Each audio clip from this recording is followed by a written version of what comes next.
G'day, thanks again for joining us on our trip around Australia.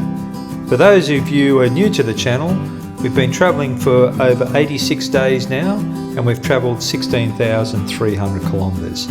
This episode has us spending some time in Albany, visiting a range of places including the old whaling museum and the foreshores. We then leave Albany after a few days and make our way to Esperance. It's a bit of a windy road, we take a few wrong turns, it's about a 500 kilometre trip.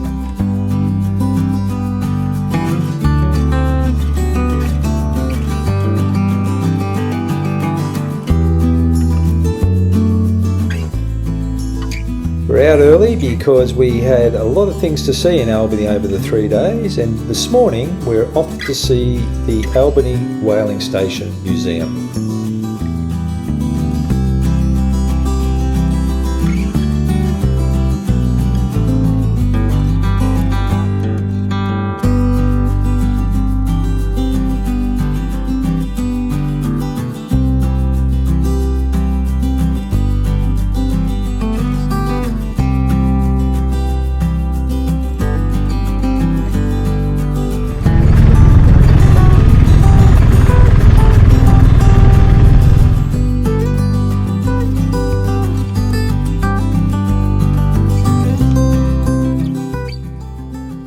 What's a Foster Wheeler? Boilers. Oh, okay. The DDGs used to have Foster Wheeler, an American boiler, I think.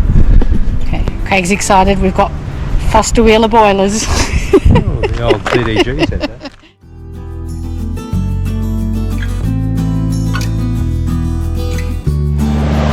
Right, we're on board and we're going aft.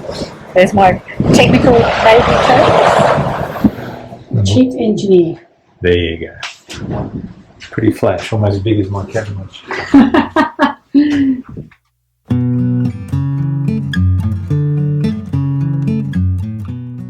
We found it really enjoyable to walk around the Shane 4. It was a well-maintained museum piece. I think it was the last of the whaling chasing ships that they had out of the Albany whaling station, obviously before whaling was prohibited. It just gave you an insight into how hard these predominantly men worked and what their families had to put up with, the risks that they went through to get the whales in heavy seas, and it was also quite dangerous in a lot of the work that they did. Well maintained, as I said, and you could get total access to the ship and around the engines, etc., that I really enjoyed, and it's really worth having a look because it does give you an insight into how things were done in the tough days of yesteryear.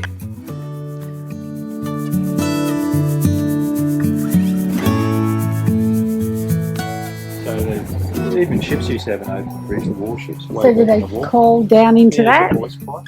Voice pipe. Probably to the engine room. Right.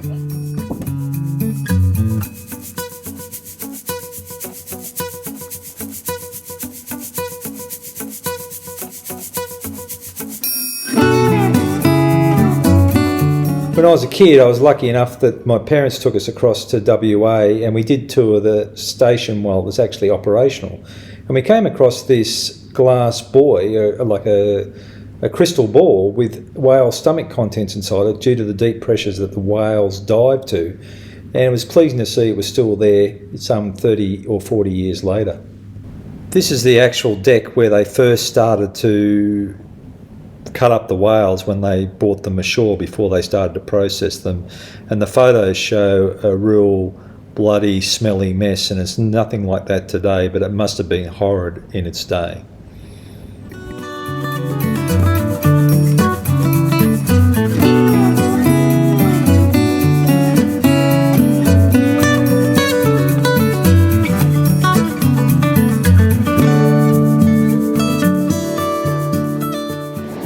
This is a Cavill constructed boat, and I knew that. Cavill, sorry. I said Cavill. So it's a stem. See the stem, please? Stem? Yes. That's the key.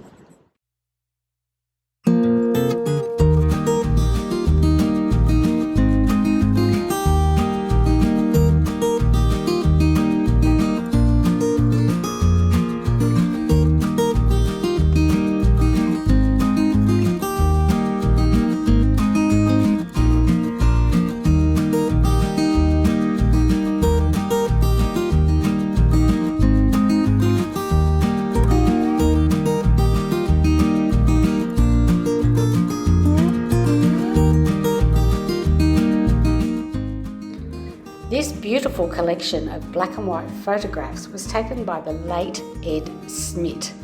Ed worked for the local newspaper, the Albany Advertiser, from 1967 to 1987, and the images captured here are of the whaling station's operations in its last 8 years, which was in 1970 to 1978.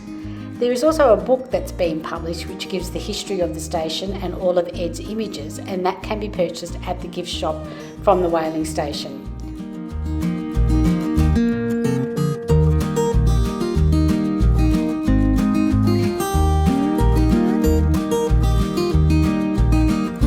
It's worth a visit to the Whaling Museum because it does give you an appreciation of an industry that no longer exists, but it was around for a long time, and we relied on industries such as this as we evolved as a civilization.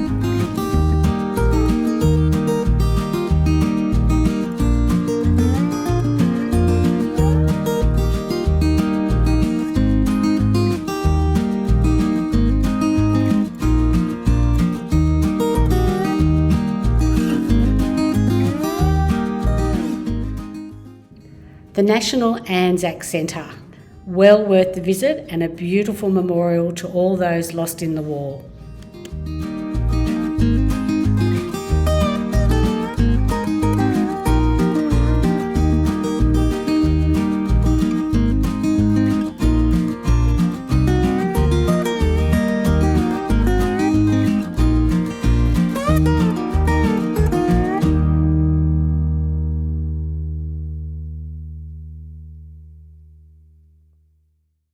I've probably got it wrong. Any weapons person, but it does Mach 3.5, so 3.5 times the speed of sound. That's the new one. That's the Okara anti-submarine missile.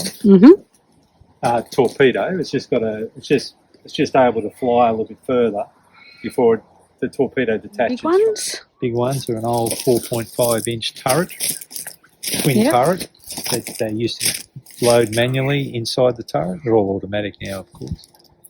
And I think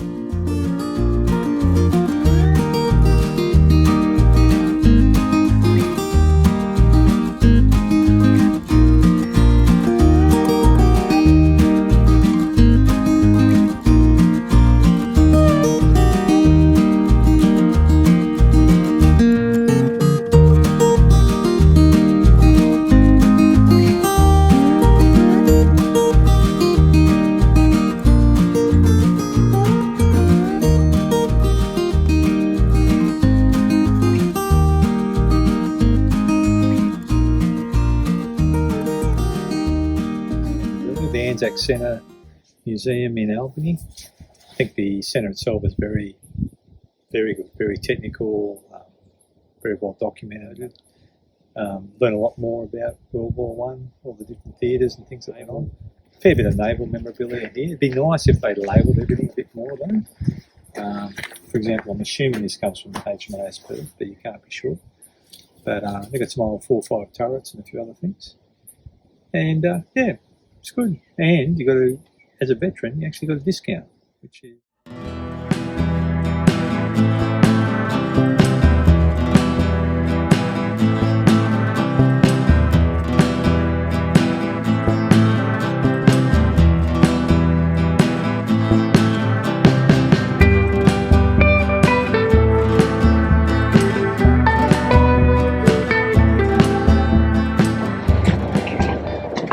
In Albany, off for a little morning walk.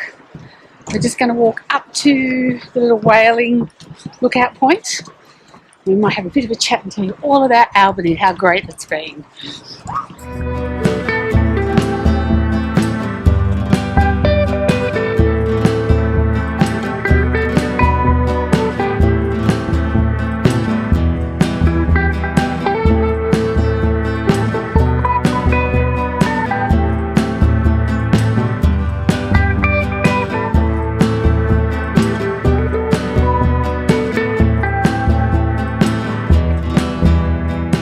What do you think of Albany? Well, I thought it was great. We had a really good spot here. The weather's a hell of a lot cooler. We got some rain and a little bit of drizzle, which was good. I had a couple of good runs. You had a good run up here yesterday, up on the hill. Yes. And a couple of good runs the other way out to Emu Point, which was lovely. I suppose it's just a really nice, friendly place, and quite beautiful. So that's what we enjoyed. Really enjoyed the foreshore. Yep. Lots of good walking tracks and nice foreshore that you can get onto the beach without lots of public buildings in the way. Town too. Yeah, lots of people out riding. running and exercising, including us. We were out there running as well and walking. It's been a really nice day here. We had to swap accommodation halfway through, but that wasn't so bad to get the extra nights, and we were quite happy with the second accommodation. That was really good. So it's been a great stop. So now we're on to Esperance. Bye. Yeah, that should be a good run.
I think it's Narrowup Beach.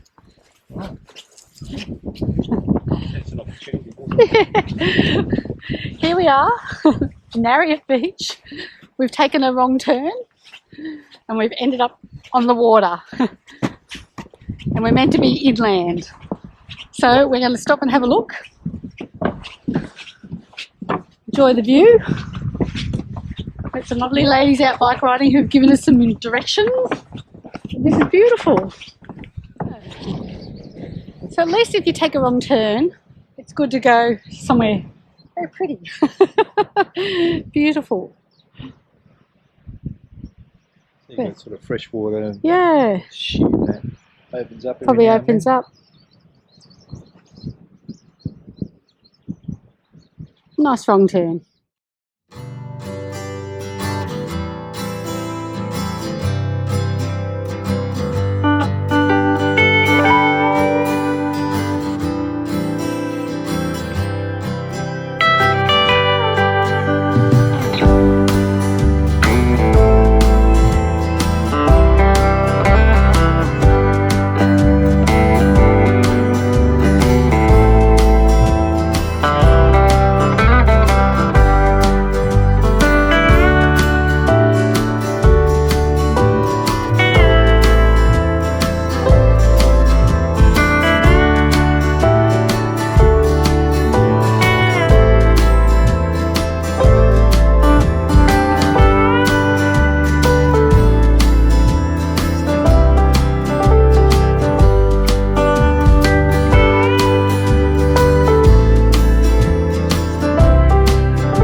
that's the end of this episode, and as always, thank you for having a look at it and following us as we travel around Australia. Please give us your feedback. We're amateurs, but we do the best we can. Next week, we're in Esperance, and we catch up with some good friends of ours and their family who work a farm outside of Esperance. They're grain farmers, and we're catching them in the middle of the harvest, and we learn a thing or two about grain farming. So, we'll see you then.